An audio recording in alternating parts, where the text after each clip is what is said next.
Hi guys, welcome back to my channel, or welcome if you are new here. Today's video is just a teeny tiny little sliver of my very early morning routine. It's things that sort of get me going for the day. So I'm going to share with you today the 3 things that I do before I get in the shower. So I don't know about you guys, but I have a lot of rituals. From the moment I wake up to the moment I go to bed, there are these little things that I do kind of every single day. From how I make my coffee in the morning to the very last thing I do before I go to sleep, which for me involves turning on a fan and putting on my face mask. So just yesterday morning, as I was doing this little routine before I hopped in the shower, I started to wonder, what other routines do people have? Are they doing these kind of things, or was it just me? So the very first thing that I do is apply a hair oil, and this is by Haille, and this is a brand that I'm using quite a few of their products because, sorry guys, menopausal hair sucks. It just, one day it felt like straw. It's starting to thin out a bit. There's a lot more breakage. It's just all gone downhill relatively rapidly. So I've been looking for a lot of solutions to help repair and to restore and just care for my hair. So before I even get out of bed, I take a dropper full of this and I apply it to different parts of my scalp, and then I kind of massage it in, and then I comb it through with my fingers, and I leave it on for about 10 or 15 minutes before I hop in the shower. This is an incredible product. It has 29 different extracts and oils. It is packed with vitamins, minerals, omega fatty acids, antioxidants, all this really good, nourishing, healthy stuff for my hair. So oftentimes this is a chance to snooze, and I kind of relax for 10 or 15 minutes, and then I hop in the shower. Now, yes, it is an oil, but it does not leave my hair greasy. Now, I do shampoo my hair every day using kind of non-cleansing stuff most of the time. There is no greasy impact whatsoever, so it's completely gone. Now, sometimes I actually even do this the night before, and I leave it in as a treatment. So I probably do that 2 or 3 times a week as well. So it's the last stage that I do before I go to sleep, as opposed to the first one in the morning. So this particular method probably won't work for someone who isn't actually going to wash their hair in the morning, in which case it can be used in a couple of different ways.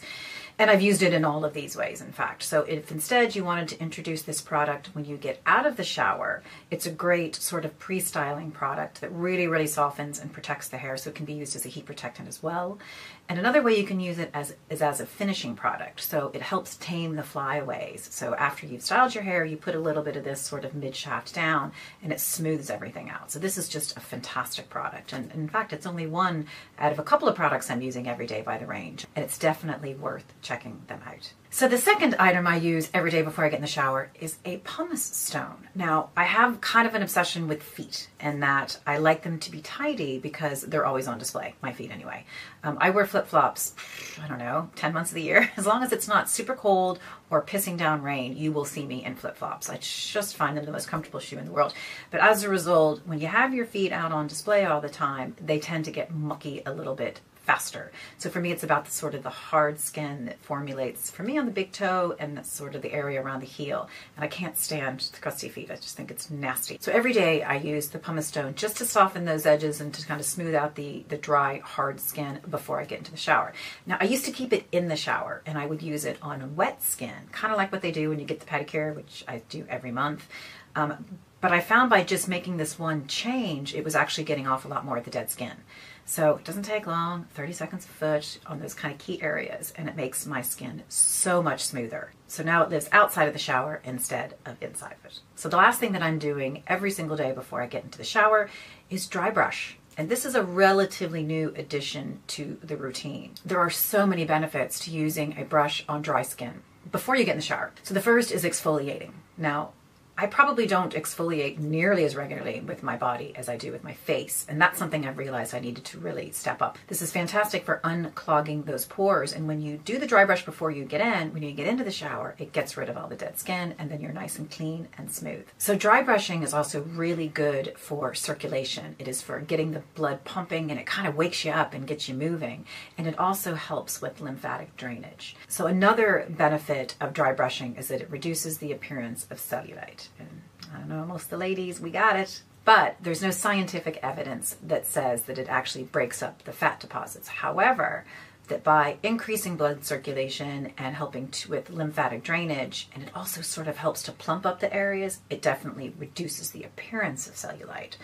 So for me, I tend to pay a little bit more attention, and I probably use a little bit more force in areas around my thighs and around the buttocks to sort of address those concerns. But I will do it all over. I do it on my arms.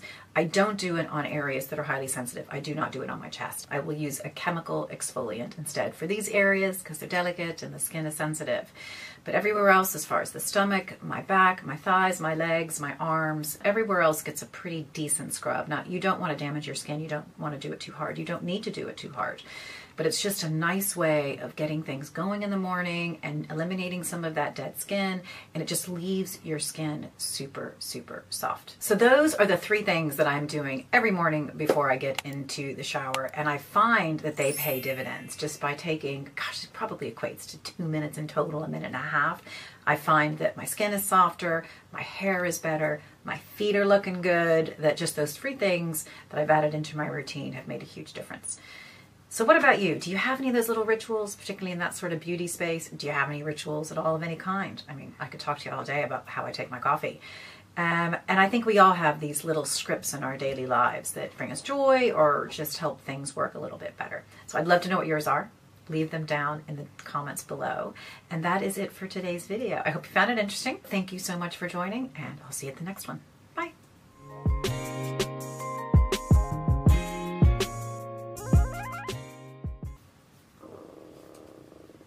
Wow, that was my stomach. Okay.